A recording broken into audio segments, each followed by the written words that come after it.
कृषि कानूनों के मुद्दे पर सत्ता पक्ष और विपक्ष में तीखी बहस जारी है। शुक्रवार राज्यसभा में चली कार्रवाई में जहां सरकार कृषि कानूनों को सही ठहराने के लिए इसके पक्ष में कई तर्क दिए, वहीं विपक्षी पार्टियां खासकर राष्ट्रवादी कांग्रेस पार्टी यानी एनसीपी और शिवसेना ने सरकार की तीखी आलोचना की। आइए जानते हैं कृषि कानून के मुद्दे पर राज्यसभा में बहस के दौरान सरकार ने क्या कहा और विपक्ष ने क्या कहा। केंद्रीय कृषि मंत्री नरेंद्र सिंह तोमर ने कृषि कानूनों का बचाव करते हुए कहा कि यह तीनों कृषि कानून किसानों के जीवन में क्रांतिकारी बदलाव लाने वाले हैं और मौजूदा आंदोलन सिर्फ एक राज्य का मसला है, यह पूरे देश का मसला नहीं है। उन्होंने आगे कहा कि प्रधानमंत्री नरेंद्र मोदी और सरकार किसानों के कल्याण के लिए प्रतिबद्ध हैं और नए कृषि कानूनों का मकसद किसानों की आय को बढ़ाना है। अब आपको बताते हैं कि इस कृषि कानून पर एनसीपी और शिवसेना ने क्या कहा। कृषि कानूनों पर एनसीपी प्रमुख शरद पवार ने बहुत ही गंभीर टिप्पणी की। शरद पवार ने कहा कि मैं चिंतित हूं कि आज जो किसान शांतिपूर्ण प्रदर्शन कर रहे हैं, अगर वे दूसरे रास्ते पर चले जाते हैं तो यह एक बड़ा संकट बन जाएगा और भाजपा सरकार को इसकी जिम्मेदारी लेनी होगी। शरद पवार यहीं नहीं रुके, उन्होंने दिल्ली पुलिस और केंद्र सरकार की तुलना अंग्रेजों से कर डाली।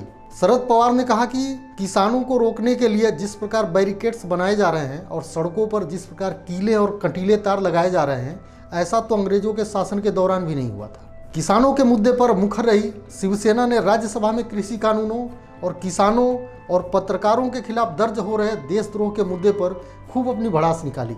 शिवसेना नेता संजय राउत ने कहा कि सरकार किसान आंदोलन को बदनाम करने की साजिश चला रही है। यह देश की प्रतिष्ठा के साथ साथ देश के किसानों और हम सब के लिए ठीक नहीं है।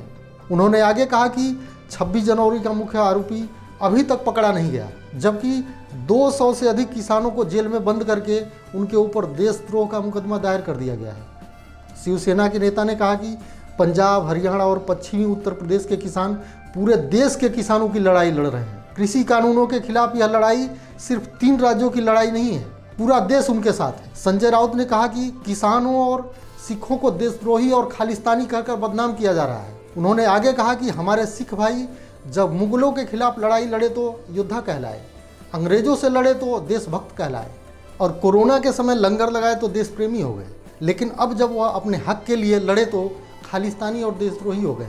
बहरहाल तीनों विवादित कृषि कानूनों और प्रदर्शनकारियों को लेकर सरकार और कृषि मंत्री ने संसद में जो बयान दिया उसे देखकर ऐसा नहीं लगता है कि सरकार अपने इरादे से एक कदम भी पीछे हटने वाली है। ऐसे में अब देखने वाली बात यह है कि नए कृषि कानूनों को रद्द करने की मांग पर अड़े किसानों का प्रदर्शन कब तक और कैसे जारी रहता है।